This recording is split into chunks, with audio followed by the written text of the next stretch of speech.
In 1993, we bought our first home for $54,000. We were barely making above minimum wage and we didn't have much cash saved, but we'd worked really hard to get our credit scores up and we knew we could get a VA loan with no down payment. So we got pre-approved. And in our price range, okay, with us making minimum wage, mind you, there were tons of homes to choose from. Like, we looked for a good long time and affordability just really was not that big of an obstacle. Okay, that's with us making minimum wage. Now, 5 years and 3 tiny humans later, we bought our second home for $127,000. And again, there were still plenty of homes in our price range, okay? Affordability was really not that prohibitive. Well, 5 years after that, we each had a pulse. And at that point in history, that's all it took to buy our third home. Now, at all 3 of those homes, there were plenty of homes to choose from, no matter what our budget was. Well, fast forward to 2023, and the Dallas Morning News reports that in both Dallas and Fort Worth, it takes more than 3 full-time minimum wage incomes for a person to afford a 1-bedroom rental home, okay? So on minimum wage, we were able to buy an entire house, okay? But now it takes 3 minimum wage jobs to afford a 1-bedroom. What in the heck is going on with home affordability in Dallas? Well, we're going to explore that today. We're going to talk about just how much of a problem this is, and given the fact that home prices are dropping everywhere, we're going to talk about how much more they would need to drop just to get us back where we were before interest rates started going up. We're going to explore what's causing this affordability crisis, and finally, we're going to give you some solutions. I mean, here at home in Dallas, we figure there's not a whole lot of point in talking about the problem if we can't offer some solutions, so we're going to dig into that as well. Well, hello, this is Wendy Pinnell, and just how unaffordable are homes in Dallas? Well, the National Equity Atlas reports that Dallas-Fort Worth ranks 20th among 100 U.S. cities in fastest shrinking affordability. In fact, the cost of a single-family home in Dallas County has more than doubled in the last 10 years. According to the Dallas Morning News, from January 2013 to January 2023, it soared from $122,250 to $325,000. Dallas Morning News shares how for the first time in 2021, more than half of Dallas County renters, okay, 52%, were housing cost burdened, meaning that more than 30% of their income is spent on paying their rent. Leah Waters makes this observation. She says, Dallas-Fort Worth leads the nation in construction starts, yet it lacks enough homes affordable for people of all income levels. Not only that, but according to Cullum Clark, it's been shrinking at an even faster pace over the last 2 years. So let's explore these last 2 years, right? How much would prices need to drop just to get us to the affordability we had in 2021? So let's take a look. Well, in 2021 and early 2022, we were sitting at 3% interest rates, right? So what would it take to get us just back to that level of affordability, right? On January 1, 2022, interest rates were 3.11%, and the median sales price in the Metroplex in January was $340,000. So let's just say you found a house for $340,000 in January of 2022. The principal and interest portion of your mortgage payment would be $1,454 a month. By the time you tack on taxes, insurance, and possibly HOA fees, you'd be looking at somewhere between probably close to like $2,500 a month. Well, now let's fast forward to today's rates, okay, which are 6.65%. Okay, let's look at the exact same scenario, right? Once again, you have found a median priced home. Well, in order to have that same principal and interest payment, the house you bought would need to cost $225,000. Yeah, prices would need to drop 34%.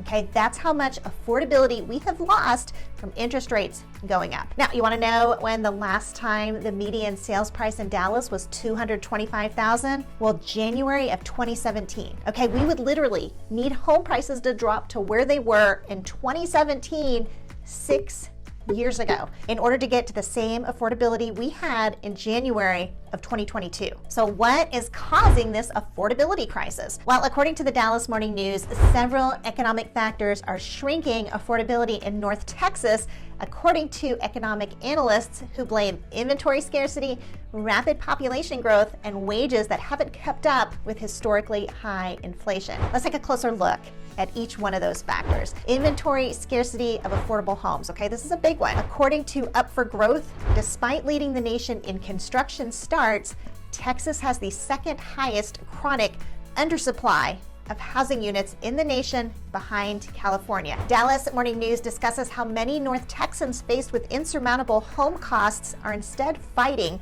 for the limited supply of affordable units. But the real problem, lies with the word affordable. We have tons of new construction going on, and we have tons of homes languishing on the market, but they're geared up for the move-up buyer, someone with a larger down payment. The supply of affordable homes for first-time buyers, that's what no one can find. And remember, this is completely different than what we see back in the late 90s and early 2000s, Dallas historically has not had this problem. The second contributing factor is rapid population growth. If you haven't already heard about this one, you must be living under a rock, According to Axios, Dallas-Fort Worth leads the nation in population growth. They report that Dallas-Fort Worth ranked top in the country for overall population growth in a metro area, with 97,290 people added between July of 2020 and July of 2021. So obviously, people moving into this area, we're going to see increased demand, so the competition is fierce, and it's really getting fiercer every day. Now, the third contributing factor is wages, Wages have just not kept up with population growth, high inflation, and interest rates, The average 30-year fixed rate mortgage in January was 6.3%, almost doubling the 3.5% from a year ago. Now, here's an interesting fact. In 2019, only 2% of zip codes in DFW were considered affordable to households earning 80% of the area median income, or about $53,000.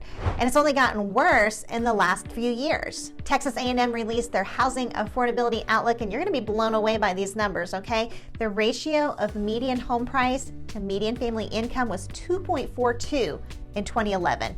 It has since gone to 3.99. Now, I realize this is probably painting somewhat of a grim picture of affordability in Dallas, and depending on where you're coming from, you may think I'm crazy, or you may be in full agreement, because we are right smack dab in the middle when it comes to affordability across the states, Texas ranks as 22. So you have 21 states that are more expensive, and you have 28 states that are less expensive, So it really does depend on where you're coming from as you move into Dallas.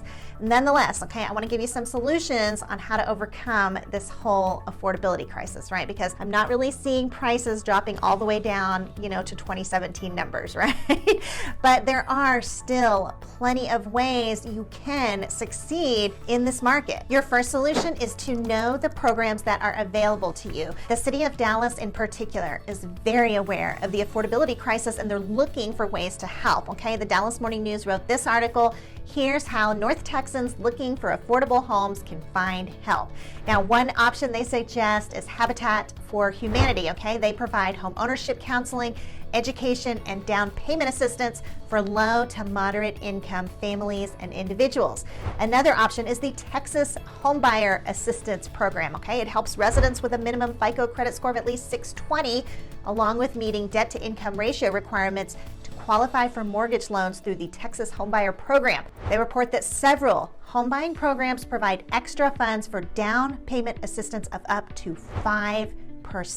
You also have the City of Dallas Homebuyers Assistance Program, It assists homebuyers with specific income requirements to purchase a home within the city limits of Dallas, The program provides homebuyers with a forgivable deferred loan of up to $60,000 in high opportunity areas and $50,000 in all other areas. A $50,000 forgivable deferred loan, people, That is huge. The Dallas County Home Loan Counseling Center reports that Dallas County residents who are first-time homebuyers meet the income and property requirements and pre-qualify for a mortgage make it up to $7,500 for down payment and closing costs.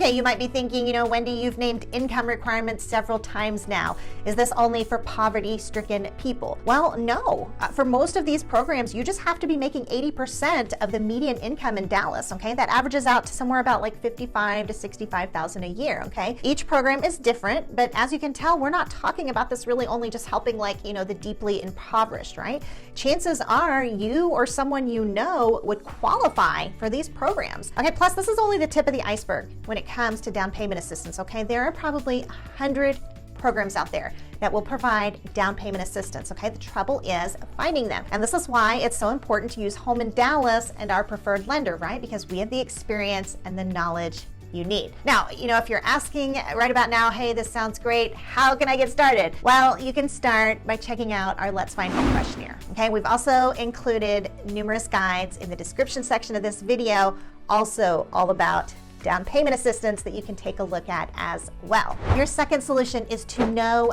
Dallas well, or let us know Dallas well for you, okay? Dallas is made up of hundreds and hundreds of suburbs, okay? You have your wealthy, affluent communities, such as Westlake or Southlake. And then a quick trip down the highway, you have affordable suburbs like Hearst and Euless. Okay, you need to know where the affordable suburbs are, and you need to know where the best deals are in Dallas. So where can you get the most house for your money? Well, we at Home in Dallas have kind of made that our mission. We've made numerous videos spotlighting affordable suburbs and where in today's market you can get the best deals. Okay, so where can you get the most affordable new construction? Where can you find the most affordable existing homes? Well, we've got you covered there, okay? We've made videos about that. Now, when it comes to new construction, what if you knew where the most motivated builders in the entire Metroplex are? Well, guess what? We made a video about that too. So you need to know Dallas, okay, or let us know Dallas for you. Your third solution, and this is a big one, so listen up, is you have to be willing to play the equity game, okay? All those unaffordable houses out there, they're still being bought. So who's buying them? Okay, it's not just, the insanely wealthy. It's more likely to be the move-up buyers, okay? The ones who already own a home, have equity, and can sell it to cash in on all of that equity for their next home. Okay, so here's what you've got to understand. Their first home was not their dream home, but they had the right mindset going into it. Okay, as Leah Waters puts it, it may not be the home of their dreams, but to enter the home market is more important to them than renting. Okay, these kinds of people view renting as, I'm throwing my money away, I'm paying for someone else's mortgage as opposed to my home. So prepare yourself to settle for less than what you want, especially in an unaffordable market. Okay, so that $500,000 new construction home you really want, right? Chances are it can be yours a few years from now, but you're gonna have to kiss the frog, so to speak, before you can marry your prince. Now, that being said, you do have to buy with the purpose of gaining equity. So I want to give you some advice on that, okay? Number one, go for structurally sound over cosmetically updated, okay? A beautiful updated home with a bad foundation, that is not what you want. Also, buy where you feel safe. If you constantly feel like you're going to be burglarized, that's not worth owning a home over, and an area with high crime won't appreciate as much in value. Another thing to consider is to settle for a smaller yard or a smaller home, just kind of keeping in mind you're not going to be living there forever, okay? Consider a slightly longer commute to expand your options. Now, here in the Dallas area, brick homes are more popular, but frame homes are more affordable, and usually they're older. So be willing to buy the older but still structurally sound home. Basically, go with the dated home that's in an area you feel safe in and that's structurally sound, okay? Maybe it's dirty and needs a good coat of paint.